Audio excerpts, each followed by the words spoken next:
Astronauts to the moon.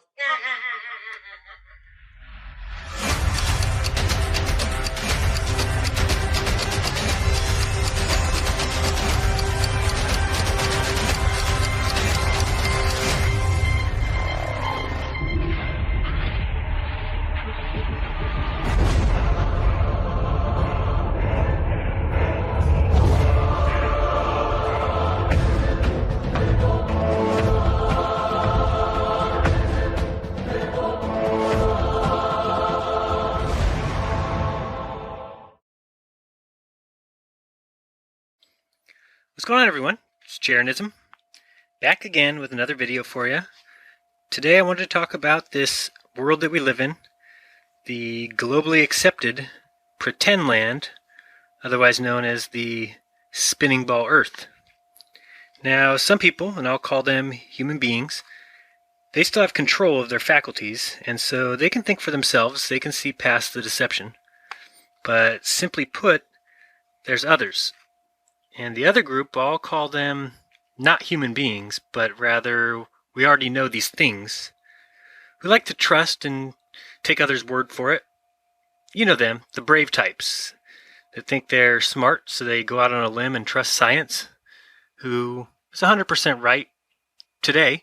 And if they find something that they were wrong about, well, they just fix it. And what do you know? Right again. I'm impressed. Oh, you can link to Wikipedia, huh? A Snopes article. Oh, nice. SmarterThanThat.com. Wow. Genius, I must admit. But us human beings have it's what's called a brain, and we can see when something ain't right. And, you know, like that hole that the 757 left in the Pentagon, or Building 7 that just, oops, happened to fall down. How about the presidents who can't quite keep their story straight? He told us the operatives had been instructed to ensure that the explosives went off at a point that was high enough to prevent people trapped above from escaping. Or those who trust an old drunk Uncle Buzz. When we got back into the lunar module, we took off our heavy backpacks, and along with other weighty items, we threw them out on the lunar surface along with some garbage bags to lighten our load for liftoff. There went something. What you talking about, Aldrin? Wait, you mean the life support backpacks? You threw them out with the door open? On the moon? Looked like a portable life support system. Oh, yeah, well, I guess who needs that, right? No one's ever taken off from the surface of the moon before. You got this. Just repressurize the LEM. Nobody will even know that you had to take off those suits to throw them out. And that the door had to be open. The conditions on the lunar surface they're just fine. Science will come up with some crazy excuse or story, and then just call it science. You guys are in the clear. My lips are sealed. There comes the other place. Yeah, I wouldn't even worry, Buzzy. People are in love with that ball. You could basically get away with murder. I bet you could even take up that little apron thing and have a Masonic ritual. It's all good. All the NASA fanboys will swear on your behalf. You're an idiot if you don't think we landed on the moon. You're a knob-end if you even question it. The Earth is spherical. Someone told you. The seismometer recorded both the impacts of those portable life support systems. Yeah, and we know how important being cool is, right? But it means you gotta make excuses for this. Yeah, that's real. For those of you who still buy this stuff,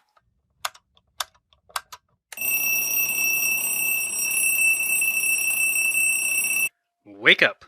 No snooze. No more time for that kind of stuff. No time to make excuses. We've heard them all. We know light bends, refraction, it's a mirage, Fata Morgana. Oh no, not gravity. Not again. The force that has no equal or opposite. Oh boy.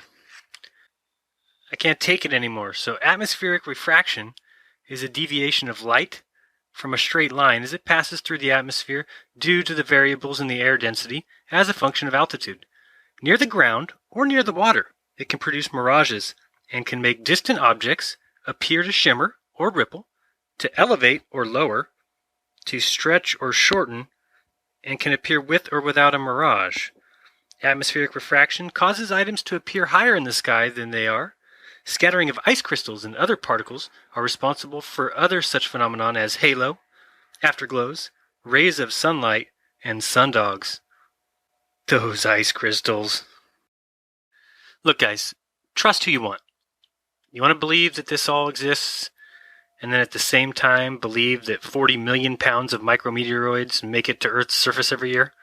That is 2 million gram-sized bullets traveling 20,000 miles per hour that are blasting us every hour. And you think satellites exist? Folks, they just don't. The globe is impossible. Space is a hoax. And I know it's hard to admit, because all the cool kids believe in it, all the cool kids think we live on a ball, all the cool kids think we spin, but not me. Nope. I'm a bit different. I'm not really interested in being like the cool kids. Like the cool kids. One more time, just for fun. Come on. I'm not really interested in being like the cool kids. Like the cool kids. All right. I know what you guys are thinking. Prove it to you, right? Okay. You twisted my arm. I'll go ahead and do that. So let's start with, how about the definition of the word geographia? You can look that up for yourself if you like, or you can see here that it stands for a vivid representation of the Earth to create an illusion of reality. As mentioned earlier, that most surveying measurements are carried out as if the surface of the Earth were perfectly flat. The method of surveying based on this assumption is called plane surveying. In plane surveying, you neglect the curvature of the Earth, and it uses the principles of plane geometry and plane trigonometry to compute the result of their surveys. The use of a plane surveying method simplifies the work of the surveyor. Within a distance of 20 kilometers, the effect of the Earth's curvature on our measurement is so small that we can hardly measure it. Let's look into that. So let's see, they seem to think that 20 kilometers doesn't have a big effect. Well, that's 12 miles, and 12 times 12 times 8 is 1,152 inches. Divide that by 12, and that's 96 feet. So if 96 feet of curvature does not make a big deal to a leveler or a surveyor, we've probably got an issue. Let's look at the next point. Talking about this diagram here, it is going to go ahead and tell us that by definition, the curved surface of a sphere is termed a level surface. I'll repeat that again. By definition, the curved surface of a sphere is termed a level surface. The direction of gravity is perpendicular to this level surface at all points, and gravity is used as a reference direction for all surveying measurements. The vertical direction is taken to be the direction of gravity. In addition, the horizontal direction is the direction perpendicular to the vertical direction of gravity. Let's just say that this could just say right here, the Earth is flat, and we're going to try and talk a bunch of shit in another direction. But that's what they're basically saying. Most surveying activities are performed under the pseudo-assumption that measurements are being made with the reference to a flat horizontal surface. This requires some further explanation. The Earth actually has the approximate shape of a spheroid, that is, the solid generated by an ellipse rotated on its minor axis. However, for our purposes, we can consider that the Earth to be a perfect sphere with a constant diameter. In addition, we can consider that the average level of the ocean or mean sea levels represents the surface of a sphere, and therefore we take it as flat. Interesting. So first, let's take a look at this beautiful picture of the spinning ball Earth and realize that as the world goes through its orbit around the sun, we spend a quarter of the year in each season. So based on that, would you also agree that the South Pole gets the same amount of sun as the North Pole? It would have to, correct? Then does somebody want to explain why we have a gigantic continent called Antarctica, where only one animal really lives? But on the north end, there is not a gigantic ice continent. Someone needs to explain to me how they could be different when, based on the globe, they should be the exact same. So now let's look at the next diagram, and we'll go ahead and take the red line and put it straight through the Earth's axis. And if the Earth is at a tilt, as shown with the red axis there, then why does the green equator get the bulk of the sun? The equator doesn't even make a difference anymore. It's no longer the middle. And if the atmosphere spins with the Earth, then why does the Coriolis effect happen at all? How could the spinning of the Earth cause winds to go in certain directions or cause anything to happen if the entire atmosphere is connected to the Earth as it spins? Should make no difference at all, but of course, we know how the globe earthers work. Now, people often bring up the whole train example, talking about if a train is traveling in one direction and you're inside that train, you could throw a baseball back and forth and the direction of the train would make no difference. Well, I challenge you with this, as I used to take a train to school every day for many years. If you were to get on that train and run in the direction that the train is traveling, do you think that that is easier or harder to do than if you were at the other side of the train and tried to run against the way the train is traveling? Well, if you've never done it before, I will tell you it is certainly much different to run in the direction the train is traveling. Therefore, when you're on Earth, if you're running in the direction to the east towards the spinature of the Earth, you should not be able to stop, turn around, and run the other direction at the exact same speed, or even with no resistance, and that's exactly what happens on Earth. So that brings us to our next little diagram here. As we go through space around the sun, the elliptical orbit causes a change in speeds, yet we don't feel it, meaning that when that Earth turns the corner, it's got to change speed. That's how the laws of momentum work, but we don't feel it. Do you feel any rotation? How about an orbit? Do you feel that you're in a 66,000 mile per hour orbit? How about any speed? Do you feel that speed? Nope. How about these red lines shown on the screen? Do you feel like you are swinging down and then back up on the spinning Earth? Down and then back up? Didn't think so. Let's go on to the next one. A lot of people ask, how does the analemma work as far as the flat Earth goes? And let's take a look first at this planetarium software and show you what that actually is. If you see me changing the months here, you'll see that the sun goes through a little infinity symbol in the sky, and I am actually standing at the equator and looking directly west. And in a second I'll show you, as I spin around and look south and then north, that I've got both the celestial north and celestial south at the two ends. You'll see here we're on the equator, and that's what makes that analemma figure 8. Actually makes that from all over the Earth, but to get that one right at the west or the east, you'd have to be at this spot. So you'll see I'm looking at the celestial north from there, where the stars rotate counterclockwise. And we'll spin around here and look at the south, and looking at the celestial south, and you'll see that the stars spin clockwise. So that's what gives us that figure 8 kind of motion. But the same thing happens on the flat Earth, so we can see that here. So you'll see here, this guy is looking up in the sky, and because the sun goes around the flat Earth, starting with the Tropic of Capricorn, moving to the equator, then the Tropic of Cancer, then back to the equator, then back to the tropic in the middle, it keeps its figure 8 motion if you're standing like he is, looking to the east. So same thing that we just saw. Now also, many people ask from this point, can you explain the stars? Well, yes. If you look up, you'll see he's now looking north, looking at the Polaris star and watching the stars as they rotate counterclockwise. And if he just turned around and looked the other direction, you could see him looking at the Crux constellation, looking south, where the stars rotate clockwise. So that's how we take care of that one. Here's just another program. This is at nullearth.com.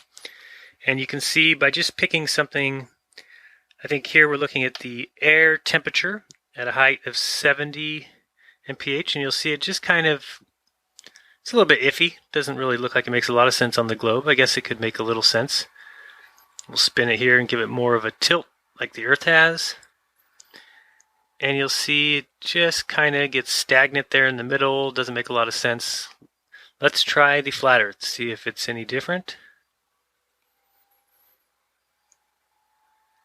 And you'll see there something that makes a lot more sense. You've got all of the outside going in unison around the edges, and you've got the middle that stays stagnant right there where the sun and moon go. Now we're going to try something else here. We're going to look at the ocean currents. And are we looking at waves? Waves. First we're looking at the globe. So you'll see here that doesn't make a lot of sense. It has nothing to do with the curvature, which we already know is at the axis, which, look at that red line, that's way up top. Doesn't make a lot of sense that that would have much to do with the spin. The waves are kind of going every which way. We got that high red area up there. Let's see if the flat Earth makes more sense. You tell me what you think. Does that look like it makes more sense that the water is very cold and moving in all one direction on the outside, and then on the inside we've got the exact track of the sun and moon keeping the water warm and keeping it moving in that clockwise rotation? Gives you an idea of where they got the idea of a analog watch, doesn't it? Same exact thing as the flat Earth, with the sun and moon moving, you guessed it, clockwise. Now we're going to look at the air temperature, and I believe we're going to stay on the surface here. So we're looking at the surface air temperature. We're adding some cloud cover. Looking at the globe, you'll see that makes no sense at all. Simply clouds going every which way. In fact, I see something breaking the Coriolis effect there. You'll see something clearly underneath the equator that is going in the opposite direction that it's supposed to. But you know, those things can't happen. Scientifically proven. Science. Tested. Fact. Well, let's try and see if the flat Earth makes any more sense as far as the cloud cover goes. Pop over to that AE, take a look at that.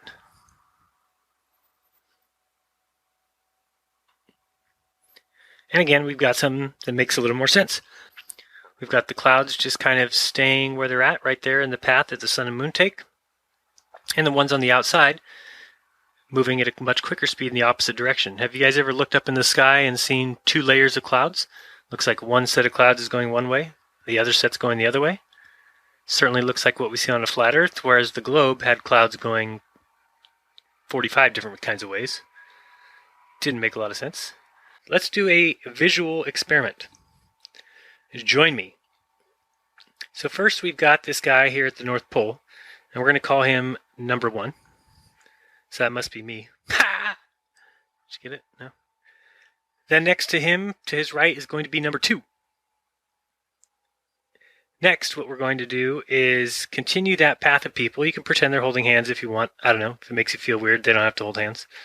And it goes all the way around the side until we get to the South Pole, and that person is number 1 million. Okay, so let's pretend they're all there.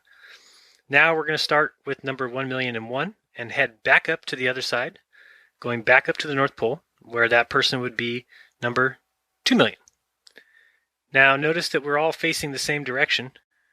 And by that I mean, let's pretend that we're all facing me, or facing the screen. And so what that means is that the people on the top would be facing technically south, the people on the bottom would be facing north, the person at the spot where I marked a W would be facing west, and a person marked over at the letter E would be facing east, and if you look at the 10 o'clock spot, that person up there would be facing southeast. So that means that as the world turns here in a moment, that the people on the left side, the numbers 1 through 1 million, will be watching the sun rise. And the people number 1,000,001 to 2 million will be watching it set. Hopefully you follow so far. So if we were to take two different people, let's take number 3 and number 999,999. Those two people are standing completely opposite each other, correct? Meaning their feet are pointed towards each other. They are upside down versus one another. Yet both of them are about to see the sun rising up from their feet. That is impossible because you can't live on a globe. Another thing is you can see that the people on the left side, as they turn towards the sun, would be kind of climbing a hill, like that first green arrow on your left, and now think that the people on the back side of the globe, as it rotated away and they watched the sun set, it'd be the equivalent, as you see in the lower left there, of a person falling away from the sun. Is that what it feels like when you see the sun set, or does it feel like the sun is setting? So here we have another visual representation of the same thing. You'll see the globe spinning with all the red-headed little fat-headed stick people. And as they're rolling around here, in a second I'll pause it, where you can see that as those people are coming around, they would actually see the sun rising But those two people are upside down each other, yet they both see the sun rise as shown. That is impossible. In fact, you should see at times the sun rising from your right side or from your left side. Want to see? So first you can see how by spinning kind of head over heels here, you would see how the sun would rise from your perspective. But why doesn't anybody understand when we spin left to right, why wouldn't we see this phenomenon of the actual light spinning, or the sun, entering our frame of view from the left and exiting the right? But it always comes from our feet up. Here we've got a little diagram for you to look at. You'll have to notice, and you can just take a globe at home and put a piece of cardboard on top. That plane is all you would be able to see from the top of the globe, admitted even by the globe earthers, that there isn't a perpetual amount of distance you can see. Therefore, that's all you see, meaning when you see the sun rise and set, you would only be seeing that short little arc. Yet it happens in 12 hours, and the moon somehow, or the sun somehow, both of them, go all the way around the globe for you to see them. Again, we show you here, there's the flat plane, that's all you'd be able to see. There's the sun, as that's when you'd be able to see it rising. And then coming up here, you'll see something that goes hand in hand with the coming lunar eclipse. Because at times, the lunar eclipse can be seen when the sun and the moon are both above the horizon. How is that possible that you'd be seeing the shadow of the Earth? No way. Sorry, Earth, not a globe. And these girls did a little science experiment by sending a balloon to space, and as can clearly be seen, they also found out the Earth is not a globe. Yet some people will tell us, we see the curvature from an airplane. Well, I tell them, no you do not. So here you see just a little bit more information on the actual path that your Earth takes when you believe in the globe. So let's look again at exactly what that is that you believe. And you have to believe if you are a globe earther. Not only do you think that we are spinning 1,000 miles per hour, but you also think we're traveling around the sun at 67,000 miles per hour, which is 586 million miles per year. Not just that, but while we're doing that, the sun is also traveling around the Milky Way galaxy at 490,000 miles per hour, traveling 4.3 billion miles per year. Not just that, but while the sun is going around the Milky Way galaxy is also traveling around the universe at a whopping 2.2 million miles per hour, which means it travels 19.2 billion miles in a year. And yet, when we get back to our starting point at the end of every year, the stars reset themselves back to right where they started, yet we're 19 billion miles away from our original point. That, folks, is some magical, cosmological bullshit. So I ask you to do just one thing, and that's contemplate on the globe and on space, because both are fake. I mean, do you think that if you stood and faced south for 10 minutes and then turned and faced north, it should feel the same on the spinning ball? Come on, guys, it's 2015. How long are we going to let these clowns lie about where we live? Listen, if the globe is true, so be it. I don't care one little bit. The reason I do care is because they can't prove it. To get us to believe in their globe, they spoon-fed us. A globe in every classroom, in every textbook, in every logo, in every billboard, every commercial, every single chance they got, they forced you to, 1, believe in it, and 2, to call anyone who doesn't an idiot. So folks, let's think. If the globe were true, why am I getting death threats? Tell me, please. Why am I getting emails saying, we're watching you? There's a reason. And why not force these genius scientists just to prove it? Name-calling and demeaning videos are not proof. And that's all I see. I know I'm not stupid, but I know proof when I see it. And when it has been shown, and ladies and gentlemen, they have shown us make-believe. CGI images, and why you might be okay with it, I'm not. My grandparents never knew where they lived, because they were lied to. And I'm going to make damn sure I know, before I die, where I live. And I'd appreciate help. And if not, I'll do it on my own, because I'm not really interested in being like the cool kids. Like the cool kids. So everyone, thanks for watching. I do appreciate it. I am trying to return all of your emails and comments, I promise you. I'll get to it as soon as I can. Just wanted to remind you all to be kind to one another. Don't lie to each other. And don't forget the most important part, and that's open up your mind, because there's truth inside. So till next time, this has been Jaronism. Stay flat. Peace.